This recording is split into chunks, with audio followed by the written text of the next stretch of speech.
وخير الهدي هدي محمد صلى الله عليه وسلم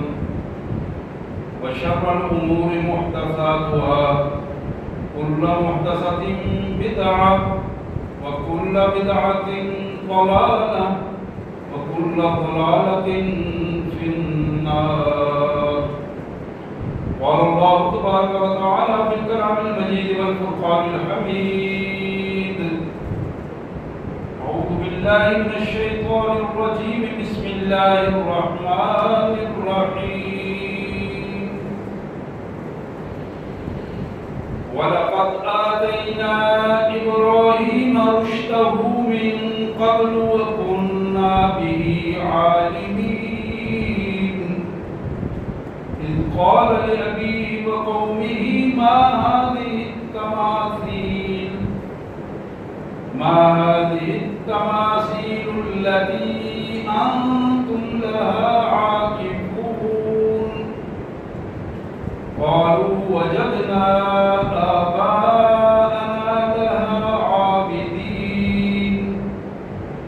قال لقد كنتم أنتم وآباؤكم في ضلال مبين. قالوا أجئتنا بالحق أم أنت من اللاعبين. قال بل ربكم رب السماوات والأرض الذي فطرهم وأنا على ذلكم من الشاهدين. وتالله لأكيدن أصنامكم بعد أن تولوا مدبرين. فجعلهم جزازا إلا كبيرا لهم لعلهم إليه يرجعون. قالوا من فعل هذا بآلهتنا إنه لمن الظالمين. قالوا سمعنا فتى يذكرهم يقال له إبراهيم. قالوا فأتوا به على أعين الناس لعلهم يشهدون. قالوا أأنت فعلت هذا بآلهتنا يا إبراهيم؟ قال بل فعله كبيرهم هذا فاسألوهم إن كانوا ينطقون. فرجعوا إلى أنفسهم فقالوا إنكم أنتم الظالمون. ثم نكسوا على رؤوسهم لقد علمت ما هؤلاء ينطقون. قال أفتعبدون من دون الله ما لا ينفعكم شيئا ولا يضركم أف لكم ولما تعبدون من دون الله أفلا تعقلون. قالوا حرقوه وانصروا آلهتكم إن كنتم فاعلين. قلنا يا نار كوني بردا وسلاما على إبراهيم وأرادوا به كيدا فجعلناهم الأخسرين. آمنت بالله صدق الله العظيم. اللهم صل على سيدنا ومولانا عبدك ورسولك وحبيبك محمد النبي الأمي وعلى آله وأصحابه وأزواجه وبناته وبارك وسلم. اللهم صل على جميع الأنبياء والمرسلين وعلى الملائكة المقربين وعلى آله وأصحابه أجمعين.